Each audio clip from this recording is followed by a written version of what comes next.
Well, back to our newlyweds. Heidi and Peter, they had fallen asleep and slept briefly but soundly for a while. And then Peter, he was laying there with his eyes closed, and he heard the caroling, the bell. He'd missed the the little song, but the gong. He heard the gong of the bell, and sort of automatically he counted them, like he used to do in St. Paul's School. 12. It must be noon. And then he reached over to touch Heidi, but she wasn't there. And then he opened his eyes and looked, and he saw that Heidi was over at a little table, a desk really, and she was texting someone.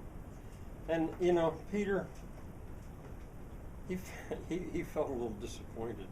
They hadn't carried or even really touched a cell phone for a full day, and they didn't need any other space or place but their world.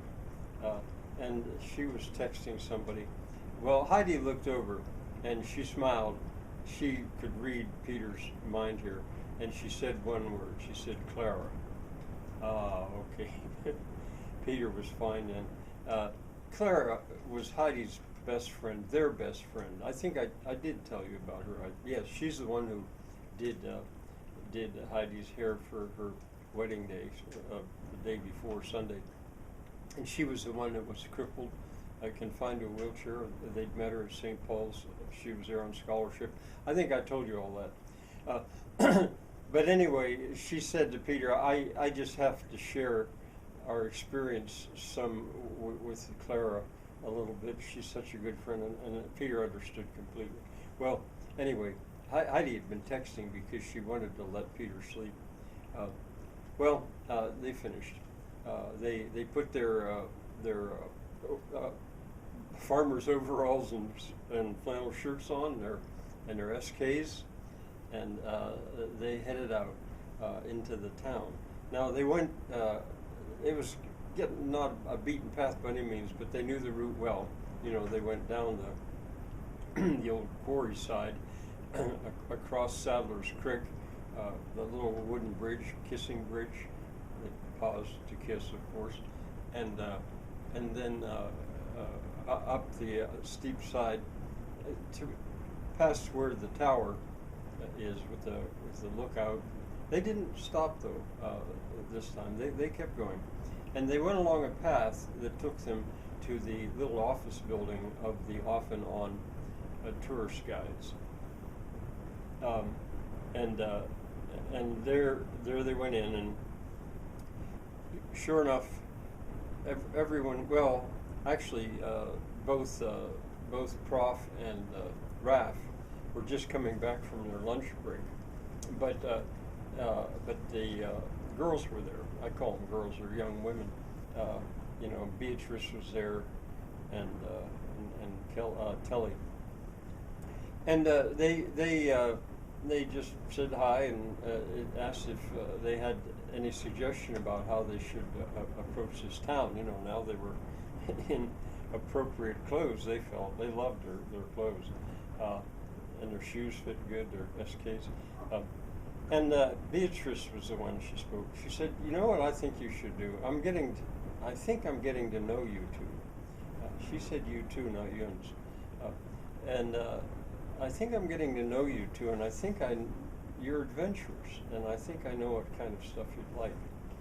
I think you should walk about this town. All kinds of little places in this town. It's not that big, but it's a big enough town that I don't think you should try to do it in one day. Because if you go to uptown, that's pretty steep to get up there. And you've already seen, you've begun to explore Ridgeback. And then she said, the town is divided into really 4 neighborhoods. There's Ridgeback, there's Uptown, which is up there where the football field is.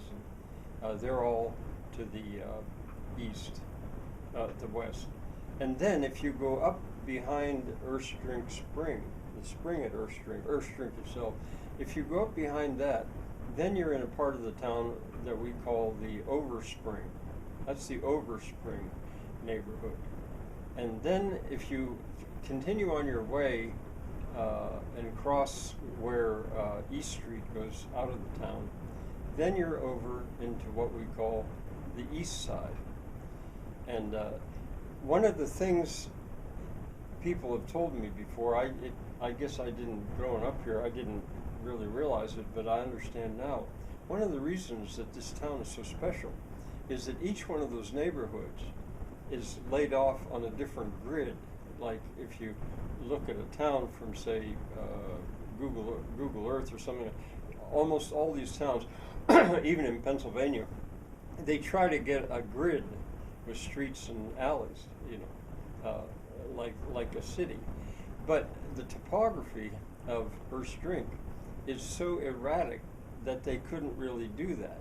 So they had to, so Ridgeback has one grid, and then it's a different grid when you get on to Uptown. And then above over Spring, that's still a different grid, and the East Side is still a different grid. So these it makes it very interesting. It's one of the reasons why there's that 5 points in the middle of it, because it can't just be 4, it's got to be 5 because of all this. And of course downtown that has its own grid, so I guess there's maybe 5. You know, the city planners, the town planners, when they tried to rationalize this, they did the best they could to make it into streets and alleys. But anyway, I'm telling you this so you'll understand. If I were you, I would not pause at Erstrink at the park. I just go by it, because you're going to be distracted if you go down there. And I'd save that for the end of your walk, for your evening, because I think that'll be the climax of your day. Then she pauses and said, "Well, wait a minute, maybe you've already had the climax of your day." And then she thought, "Oh, I shouldn't have said that. I mean like the high point of your," well, anyway, she gets stumbling around, so forget it. Just, I recommend you save that for later in the evening. It will be a very good part of your day. And she's blushing. Anyway, so go up there and walk around the Overspring neighborhood. There's very little traffic there. You could walk right in the middle of the street most of the time. And, you know, you might have to move over for a car or two. Well, cars don't come down here much anymore.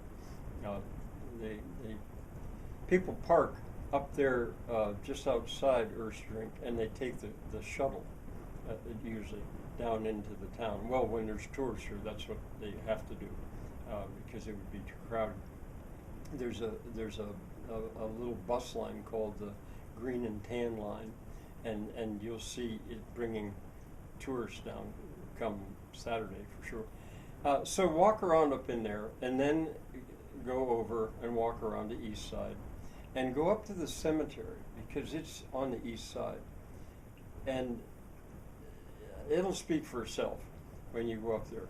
And then finally, I would come down, and that's where I believe that Mervyn, with his buggy and the other 2 buggies, they stopped, and you had your first view of Sadler's Creek Valley. Then I would say that you'll probably be at that a while, and you could stop here and there. You do whatever you want, but this is what I would do. But then around evening, I would go over to Erstrink Park and really take a look at that. So they said, well, sounds like a good plan. Oh, and she said one other thing. Walk in the alleys. Don't just walk on the streets. Our town, a lot of people have said about the houses are so special. And now that they're getting fixed up with the revival of the tourism, and there's money to be spent, there's a small army of carpenters that are busy repainting houses and fixing them up, making them into apartments, which is probably good because, you know, with the population change, people need places to stay, to live. But if you walk in the alleys, there you'll see their backyards.